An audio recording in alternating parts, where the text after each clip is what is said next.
Jewe Marizamunda Juvenal. Jewe Uwimana Console. Jewe Iradukunda Yves. Ndahiriye u Rwanda ku mugaragaro ko ntazahemukira Repubulika y'u Rwanda. Inshingano ubwo n'uburemere bwayo nibyo dukorera abanyarwanda, dukorera igihugu.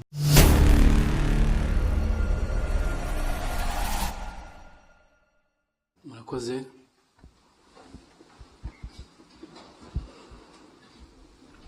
Nyakubahwa Perezida wa Repubulika, nitwa Gatera Frank, nkaba ndi bufashe kuyobora gahunda y'uyu munsi. Nyakubahwa Perezida wa Repubulika, bayobozi batumirwa mwese muteraniye aha, nk'uko biteganywa n'itegeko nshinga rya Repubulika y'u Rwanda mu ngingo yaryo 116 ivuga ishyirwaho ry'abagize guverinoma, nk'uko kandi biteganywa n'itegeko nshinga rya Repubulika y'u Rwanda mu ngingo yaryo 118 ivuga irahira ry'abagize guverinoma.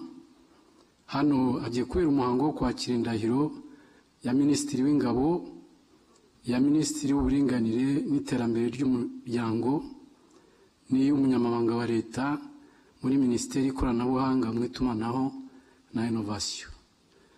Twagira ngo twibutse abakurikiye uyu muhango ko igihe Nyakubahwa Perezida wa Repubulika yakiraga indahiro y'abagize guverinoma ku itariki ya 25 Nyakanga uyu mwaka, Minisitiri w'Ingabo na Minisitiri w'Uburinganire n'Iterambere ry'Umuryango batashoboye kumugezaho indahiro zabo kuko bari mu butumwa bw'akazi mu mahanga.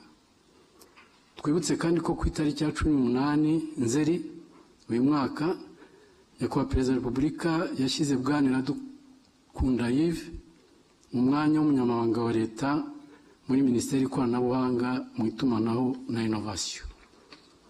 Nyakubahwa Perezida wa Repubulika, twagira ngo dusabe Bwana Marizamunda Juvenal, Minisitiri w'Ingabo, Madamu Uwimana Console, Minisitiri w'Uburinganire n'Iterambere ry'Umuryango, na Bwana Iradukunda Yves, Umunyamabanga wa Leta muri Minisiteri y'Ikoranabuhanga mu Itumanaho na Innovation, kubagezaho indahiro zabo. Barigira imbere.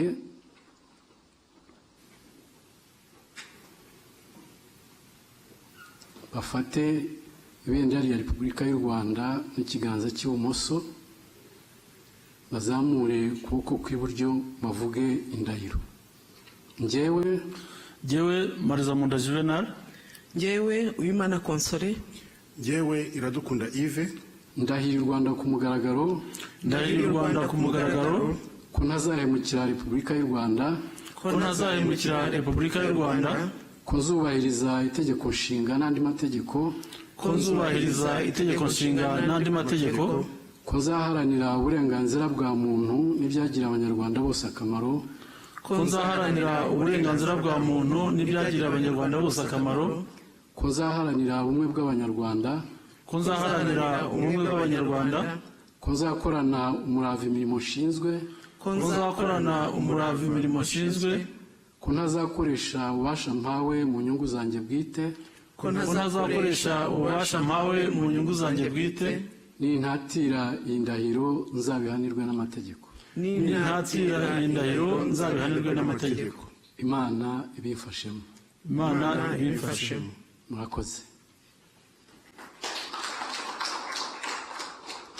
Twagira ngo tubasabe gushyira umukono ku ndahiro.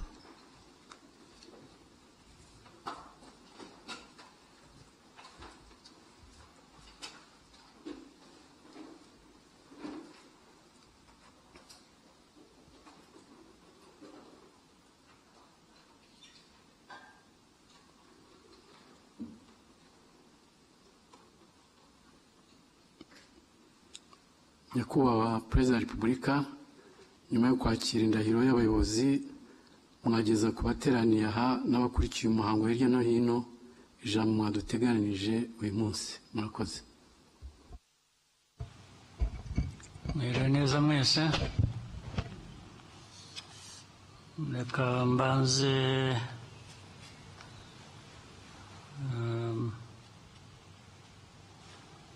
nishimire abayobozi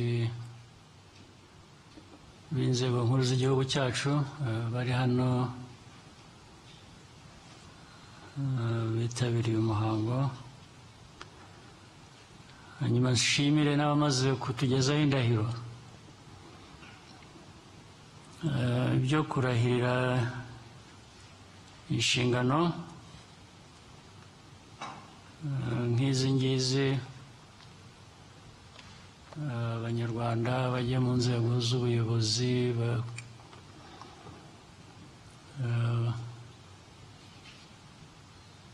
bakora ibishoboka byose mu nshingano bahawe. Ubundi ni nk'ibisanzwe, ni ibisanzwe tunavuga nyuma y'indahiro nabyo birasanzwe, ariko hariho bimwe abantu bagomba guhora bibutsa cyangwa basubiramo.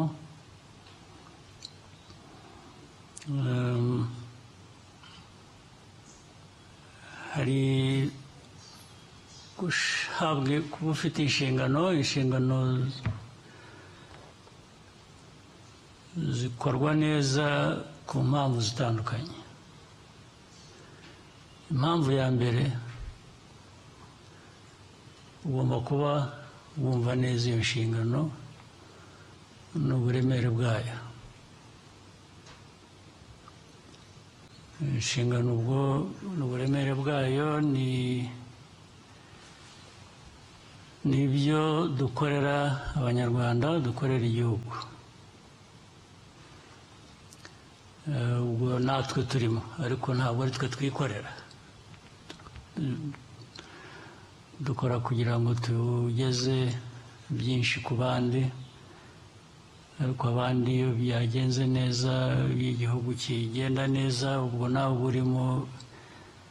Ariko ntabwo abantu baherwa inshingano kugira ngo birebe cyane cyane. Iyo bakwireba, bireba mu bundi buryo, ariko icya mbere cyo kureba ni inyungu z'abanyarwanda. Icyo ni cyo kintu cy'ibanze. Igikurikiraho hariho kumenya. Ugomba kumenya ibyo ukora. Ubwo rero ubumenyi nabwo bugira uruhare rwarwo. Akenshi rero bikunda kuvanga, abantu bakibwira ko iyo ufite ubumenyi biba bihagije. Ntabwo ari byo. Ugomba kuba ariho wa mutima ugukoresha uri inyuma y'ubwo bumenyi, kugira ngo wuzuze za nshingano nahereyeho z'ibanze. Akenshi rero abantu barabivanga, akibwira ko ubwo afite ubumenyi ndetse akagira n'ubushake, bushobora gusobanurwa ku buryo butandukanye, ko byarangiye. Ariko ibyo biganisha kuri wowe gusa, noneho ntabwo biba bikiganisha ku nshingano z'igihugu muri rusange. Ndagira ngo rero nibutse ko ibyo tubisubiyemo kenshi, kandi kutabyuzuza nabyo bigaruka kenshi ku bantu batandukanye. Ariko uyu ni wo mwanya rero wo kwibutsa, iyo abantu barahiye nk'uku, kumva ko dukwiriye guhora dutera imbere. Uyu munsi abamaze kurahira 3, 2 bari basanzwe, ubundi mu nshingano mbere y'ibyahindutse. imirimo yo muri ku rwego umaze kurahirira. Undi umwe yavuye ku rwego rumwe ajya ku rundi atarasanzweho, ari we Iradukunda, ariko Mariza Munda na Uwimana bo bari basanzwe ku mirimo. Nujya kureba rero iyi mirimo ari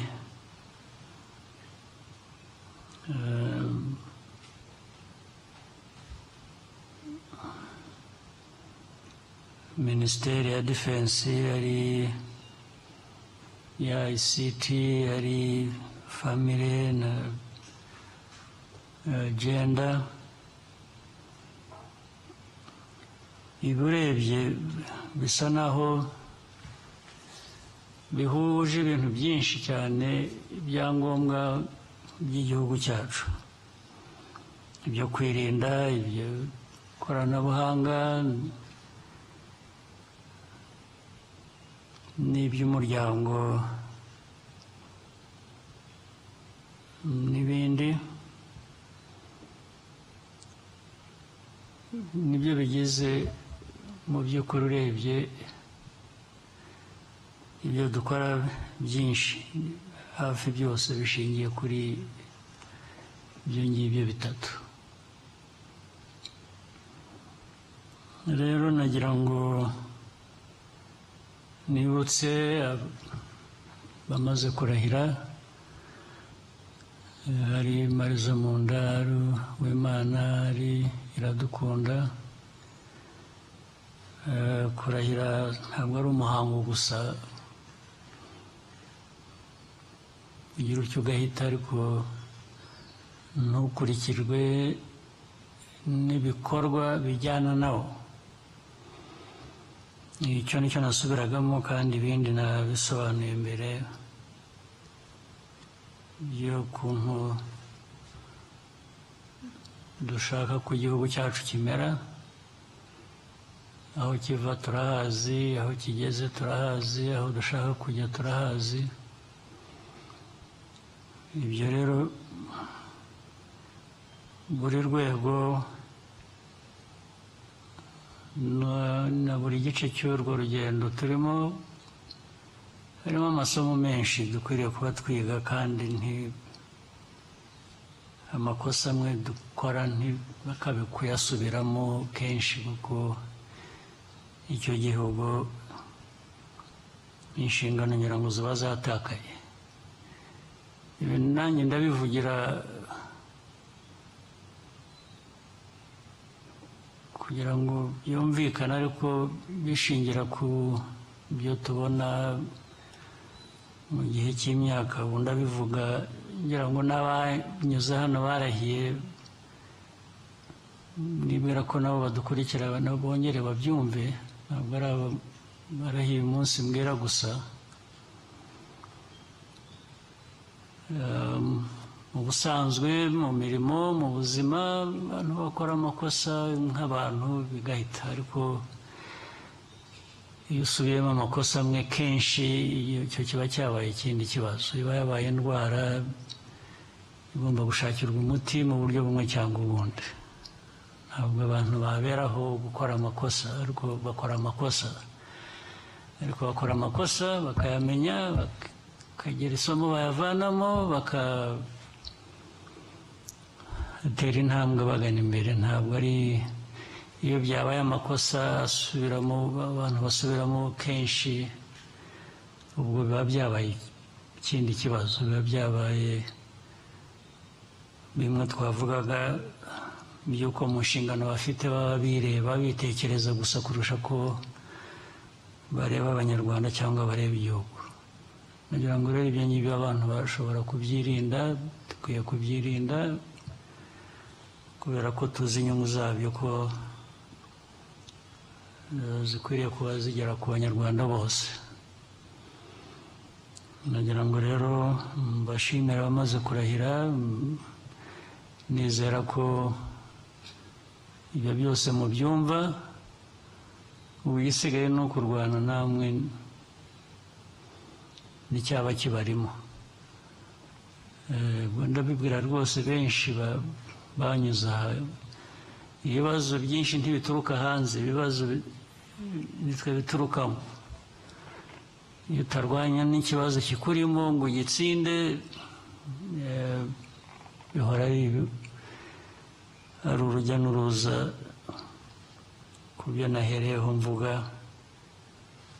bigatuma bitatera umuntu umwe gusa ikibazo, ahubwo kubera ko ufite inshingano bitera ikibazo abandi banyarwanda cyangwa igihugu cyose. Ndizera rero ko aho ngaho twumvikana kandi tuzakorana neza uko bikwiye, hanyuma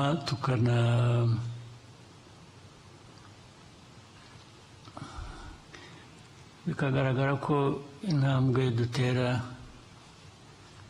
ari inyungu ya buri muntu mu gihugu cyacu,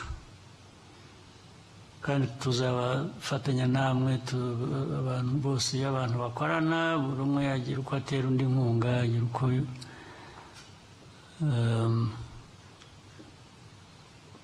ibyo yasobwe atashoboye kuzuza undi aramufasha, ubutaha bikaba byakuzuzwa. Ndabashimiye rero, ndagira ngo mugire umunsi mwiza, mugire akazi keza, ibisigaye naho ubutaha. Murakoze.